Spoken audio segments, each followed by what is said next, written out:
Halloween had always been one of my favourite times of the year. I loved the season. Just as fall begins and the leaves turn to shades of orange, yellows, reds and browns, gracing the floor, you know fall has arrived.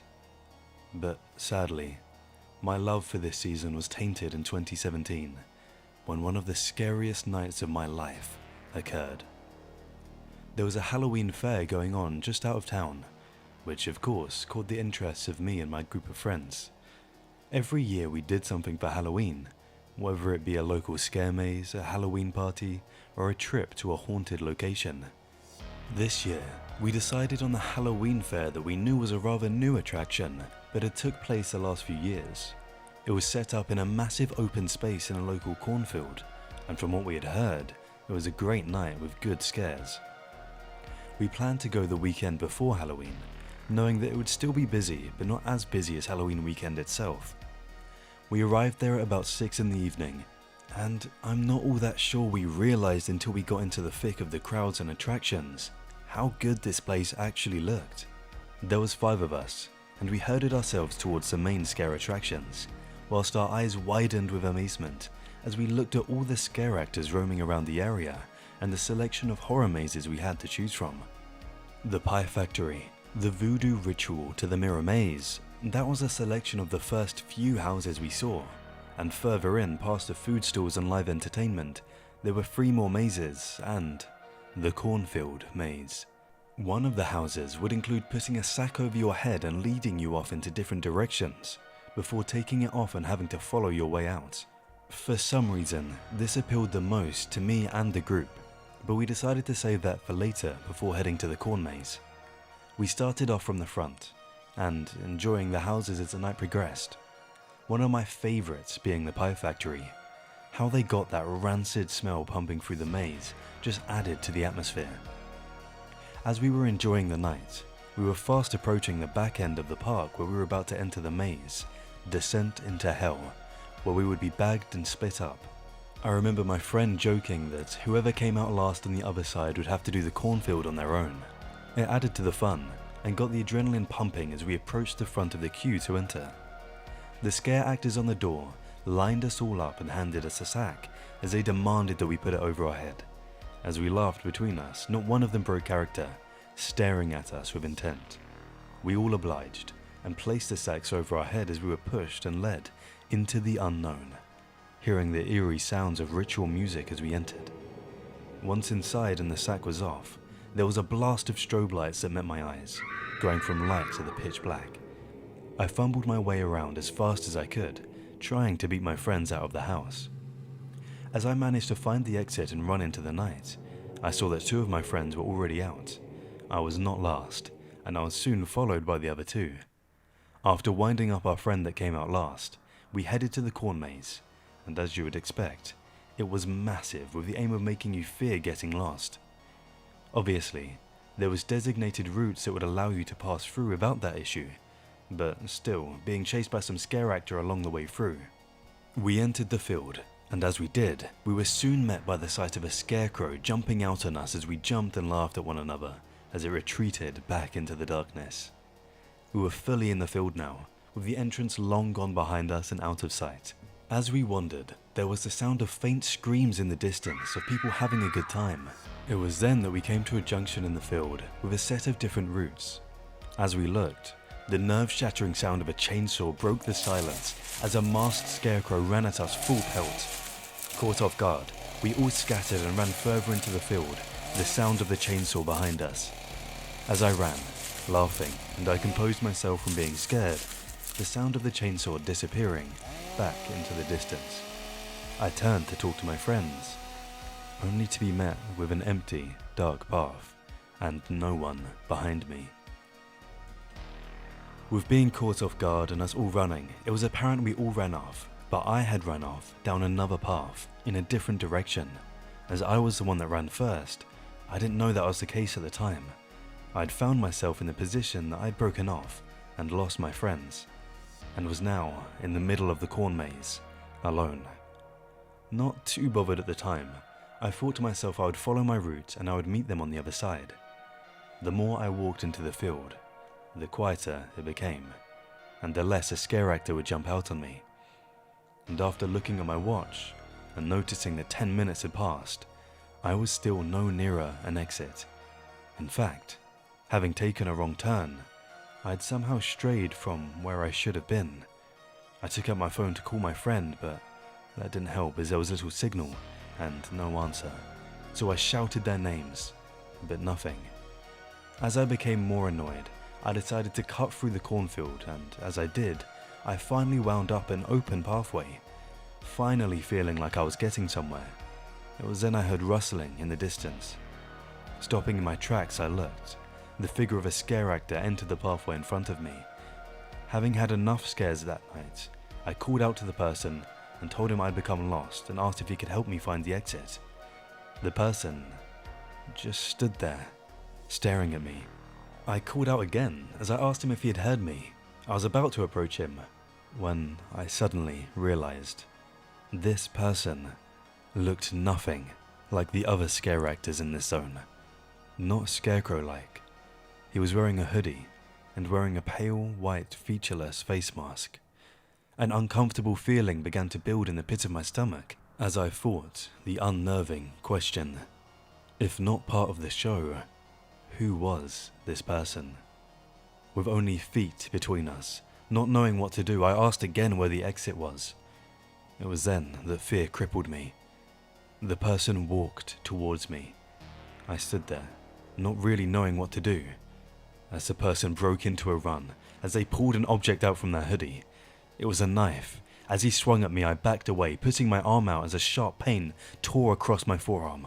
The horrifying reality hit me as I saw the blood dripping from my arm. The knife was real, and this person was out to hurt me. I ran, running back into the field and off the path. The person was following me. My heart racing as the severity of the situation overwhelmed me. I ran for my life any way I could, just as long as I lost that psycho behind. Looking back, it seemed to have worked. There was nothing but cornfield behind me. Shaking in fear, I kept going and didn't stop until I had finally found my way back to the civilization of the park, the sound of people guiding my way. As soon as I found my way out, I notified the staff of what had just happened to me and that there was someone with a knife out in the field. The staff immediately shut down the maze and broadcast a message over the tannoys. My friends met me and were shocked at what had happened. They had ended up running the opposite way to me and felt guilty for not being there, but it wasn't their fault. The police were called and attended the park and took my statement. Luckily, nobody else was hurt that night. But it eats away at me today that whoever was out there was never caught and got away with attacking me. That night was one of the scariest nights of my life. The thought of being killed is terrifying, and that has always tainted Halloween for me and left me with a nice battle scar on my forearm. I still love this time of year, but it's just not the same. Be careful out there. You just don't know what nut jobs are out there any time of the year, but especially behind a mask at Halloween.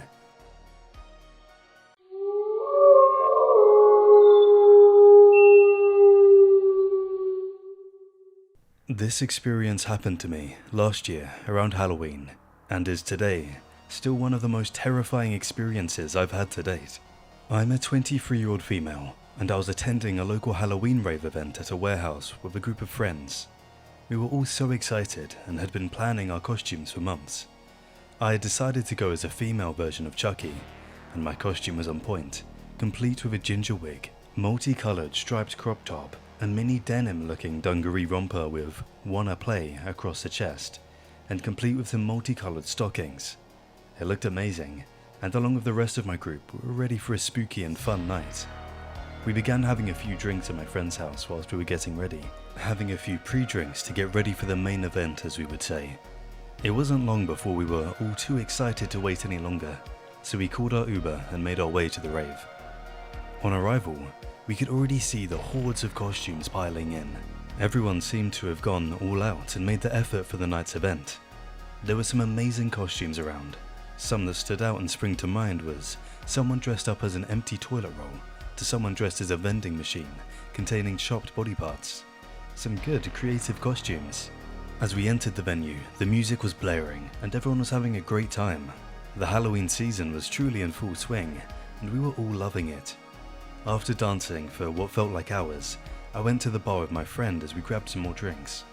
It was there at the bar I looked up to see a hooded, masked person seemingly staring over at us. Their mask was creepy. It was a pale face with a horrible smile, complete with two rusted button eyes. At first, I couldn't tell if they were staring at us or not. It wasn't until I nudged my friend to grab her attention. When she saw the person, she jokingly waved over. They didn't move, but continued to look in our direction. Laughing, we grabbed our drinks and headed back to our friends. Later that night, as we were taking group photos, we got someone to take a group shot of us. As my friends looked back through the pictures, as I looked at the picture, I could see the same person in the creepy mask from the bar in the background of the picture watching us. I turned to look around to where they were stood, but they were gone, and with the crowds of people, I couldn't see them anywhere. Brushing it off, I continued to enjoy my night. It came to the point I needed to head to the toilets.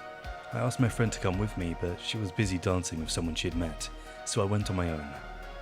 As I pushed through the crowds and finally made my way through the floor to the toilet area, the crowds died down as I turned the corner. Entering the toilet, there was just a few girls checking their makeup in the mirror. I heard them leave, and then it was just me in the toilet. I heard the door creak open and then close, but I didn't hear anyone come in. As I left the cubicle, the room was empty.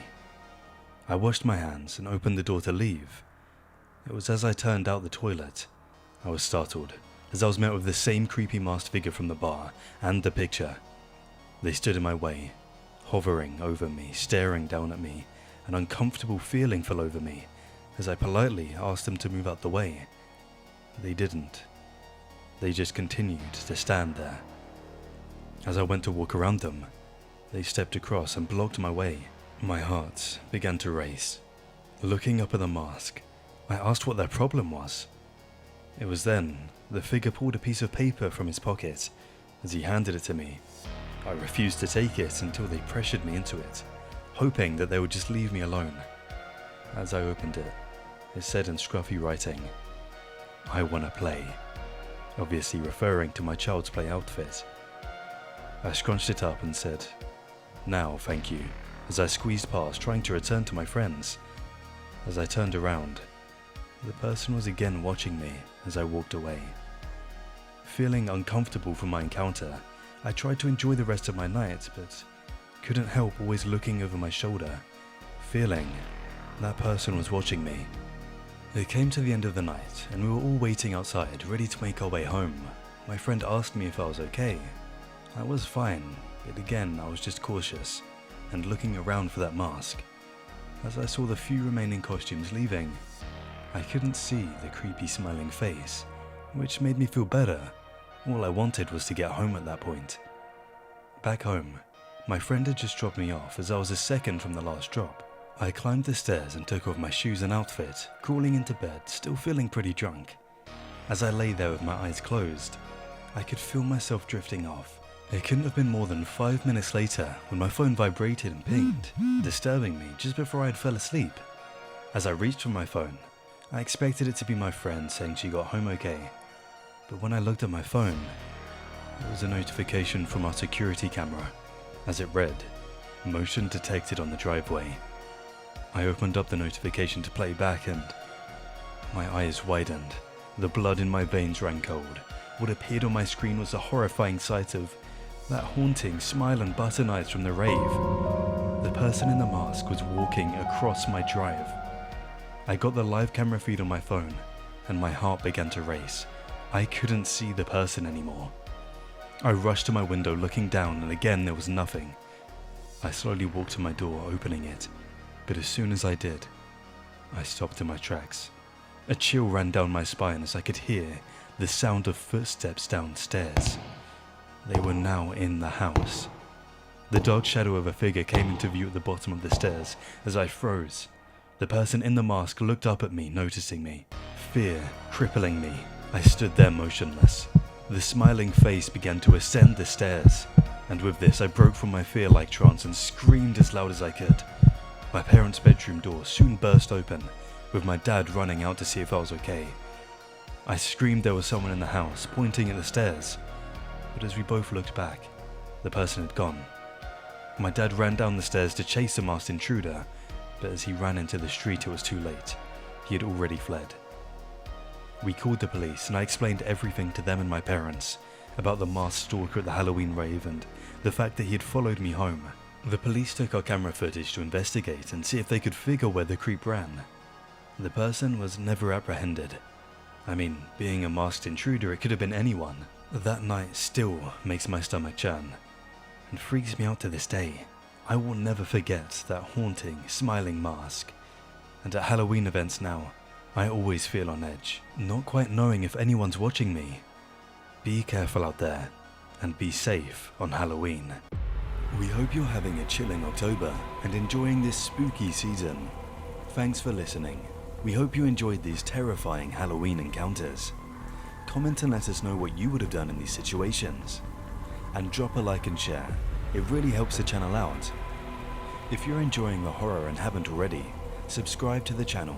We have plenty more terrifying content on the way that we look forward to bringing you. So, until next time, have a great Halloween and remember, fear lies within.